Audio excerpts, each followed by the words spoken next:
আসসালামু আলাইকুম বন্ধুরা, আমরা আজকে আবার চলে এসেছি।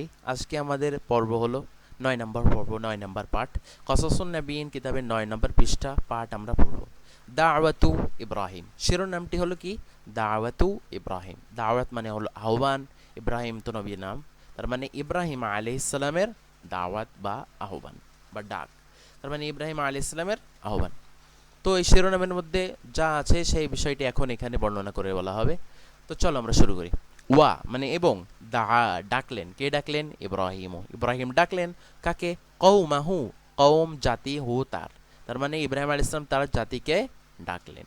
ইলা কিসের দিকে? আল্লাহি, ইলাল্লাহি আল্লাহর দিকে। ওয়ামানা এবং নিষেধ করলেন, বাধা দিলেন, হুম তাদেরকে। তারা কারা? এই হুম এর মার্জা হলো কওম, অর্থাৎ হুম ফিরছে এই কওমের দিকে। তার মানে মানা আহুম বলা আর মানা আল কওমা বলা সেম।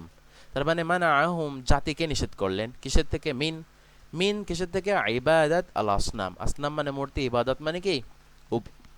উপাসনা, পূজা, ইবাদত করা। তো ইবাদত ইল আসনাম, মূর্তি পূজা করা থেকে কি করলেন? ইব্রাহিম আলাইহিস সালাম নিষেধ করলেন। মানা আর ভেতর একটা জমির রয়েছে হুয়া, সেই জমির ফিরছে কার দিকে? ইব্রাহিম আলাইহিস সালামের দিকে। কলা কে বললেন? ইব্রাহিম, ইব্রাহিম আলাইহিস সালাম বললেন কাকে? লি কওমিহি, তার কওমকে। হা মানে তার, কওম মানে জাতি, লি মানে কে। তো লিকওমি তার কওমকে বললেন, কি বললেন? মা কিসের? তা'বুদুন তোমরা ইবাদত করো। কলু তারা বলল, না'বুদু আমরা ইবাদত করি, আসনামান মূর্তির। কল ইব্রাহিম, ইব্রাহিম আলাইহিস সালাম বললেন, হাল ইয়াসমাউনাকুম, ইয়াসমাউনা মানে কি? শোনে, আর কুম মানে তোমাদেরকে। হাল ইয়াসমাউনাকুম তারা কি তোমাদেরকে শোনে? ইস যখন, তাদউনা তোমরা ডাকো, আও অথবা, ইয়ানফাউনা সাহায্য করে, কুম তোমাদেরকে, আও ইয়াদুররুনা তোমাদেরকে কি করে? ক্ষতি করে। তার মানে ইব্রাহিম আলাইহিস সালাম বলতেছেন তোমরা যখন দোয়া করো তারা কি শোনে? তারা কি তোমাদের ক্ষতি করতে পারে? তোমাদের উপকার করতে পারে? কলু তারা বলল, বাল, বাল বলার মানেই হলো না, এবং পরবর্তী বিষয়টি যেটা হচ্ছে সেটিকে সাব্যস্ত করা, আর পূর্বের বিষয়কে নফি করে দেয়া, না করে দেওয়া।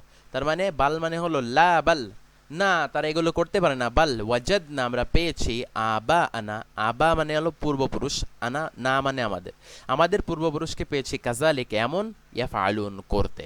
ক্বালা ইব্রাহিম, ইব্রাহিম বললেন, ফা আনা তাই আমি, মানে এইগুলো যেহেতু করতে পারে না তাই আমি কি করতে পারি? লা আ'বুদু আমি ইবাদত করি না, হাদিহিল আসনাম এই মূর্তিগুলোর, বাল বরং আমি কি করি?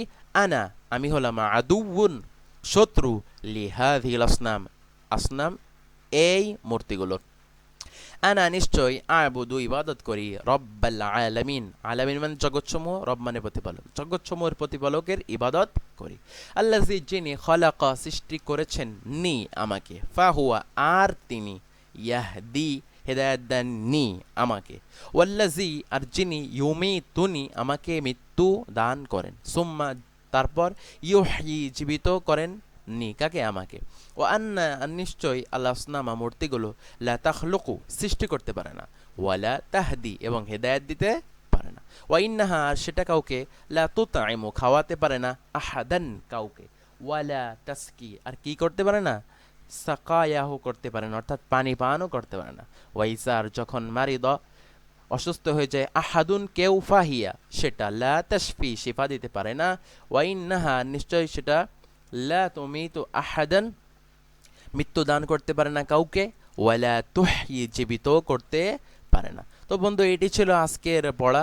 আজকের পড়ার ভেতরে এখানে ইব্রাহিম আলাইহিস সালাম বোঝালেন যে আল্লাহ পাক রব্বুল আলামিন আর অন্য অন্য যে মাবুদ রয়েছে সেই মাবুদের ভিতর কম্প্যারিজন কি, আল্লাহ পাক রব্বুল আলামিন এই জিনিসগুলো করতে পারেন, ওই মাবুদগুলো এইগুলো করতে পারেন না। এটিই ছিল কম্প্যারিজন, ইব্রাহিম আলাইহিস সালাম এর মাধ্যমে দাওয়াত দিলেন। তো বন্ধুরা আজকে এই পর্যন্ত। ভিডিও যদি ভালো লাগে সাবস্ক্রাইব করবা, লাইক করবা, শেয়ার করবা এবং কমেন্ট করবা। আসসালামু আলাইকুম রহমতুল্লাহ।